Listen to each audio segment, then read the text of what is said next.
ભાવનગરમાં એક ફરિયાદી દ્વારા પોતાની સાથે ખોટી રીતે પોલીસની તેમજ સીબીઆઈની ઓળખ આપીને છેતરપિંડી કરનાર એક જે વ્યક્તિ છે તેના વિરુદ્ધ ફરિયાદ દાખલ કરવામાં આવી અને જ્યાં ફરિયાદી મયુરભાઈ જીવરાજભાઈ પટેલ દ્વારા જણાવવામાં આવ્યું હતું કે પોતાના નામે આવેલ પાર્સલમાં ડ્રગ્સ સહિત ગેરકાયદેસર વસ્તુઓ છે, જેના આધારે ખોટા વોરંટ તેમજ બનાવટી સુપ્રીમ કોર્ટના લેટર મોકલી અને ધાક ધમકીઓ આપવામાં આવી હતી, જે અંગે તેમની સાથે છેતરપિંડી કરી ડિપોઝિટ પેટે 15 લાખ જેવી રકમ ઓનલાઈન રૂપિયા પડાવવામાં આવ્યા છે અને જે અંગે ભાવનગર સાયબર ક્રાઇમ ફરિયાદ નોંધાવતા ખાસ પોલીસ દ્વારા ખોટી પોલીસ સહિત સીબીઆઈની ઓળખ આપનાર જે વ્યક્તિ છે ધનંજય મુકેશભાઈ પુરોહિત, જેમની ઉંમર 23 વર્ષ છે, જે દાહોદ રહેતા હતા, તેમને ઝડપી પાડીને કાયદેસરની કાર્યવાહી હાથ ધરી છે। નામ PINM તલાટી, સાયબર ક્રાઇમ પોસ્ટ છે, ભાવનગર રેન્જ। આમાં એવું છે કે સાયબર ક્રાઇમ પોલીસ સ્ટેશન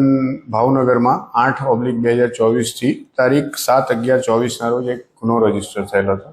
તેની અંદર ફરિયાદી મયુરભાઈ જીવરાજભાઈ પટેલ છે, એમને એક અજાણ્યા નંબરથી વોટ્સઅપ કોલ મારફતે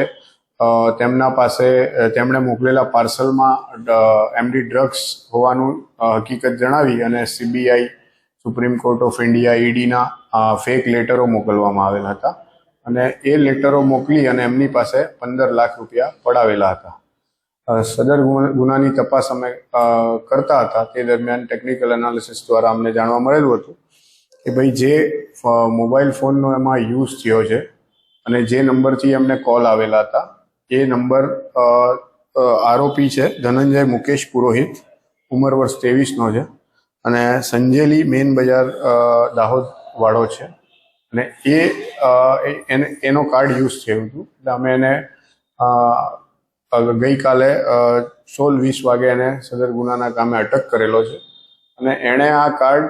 સહિતની બીજી બેંક એકાઉન્ટની 19 જેટલી કીટો મોબાઈલ ફોન સાથે એ નેક્સ્ટ પર્સનને આપેલી છે। એટલે હવે એ તપાસ ચાલુ છે, તપાસ આગળ વધી રહી છે। પૈસા જે ટ્રાન્સફર કર્યા હવાલામાં કરતા બેંકમાં એણે ડિજિટલ બેન્કિંગ, ગૂગલ પે એના દ્વારા મતલબ ટ્રાન્ઝેક્શન કરેલું છે। એને આરોપીઓ દ્વારા એક એકાઉન્ટ નંબર આપવામાં આવેલું હતું અને એ એકાઉન્ટ પર એને પૈસા ટ્રાન્સફર કર્યા છે।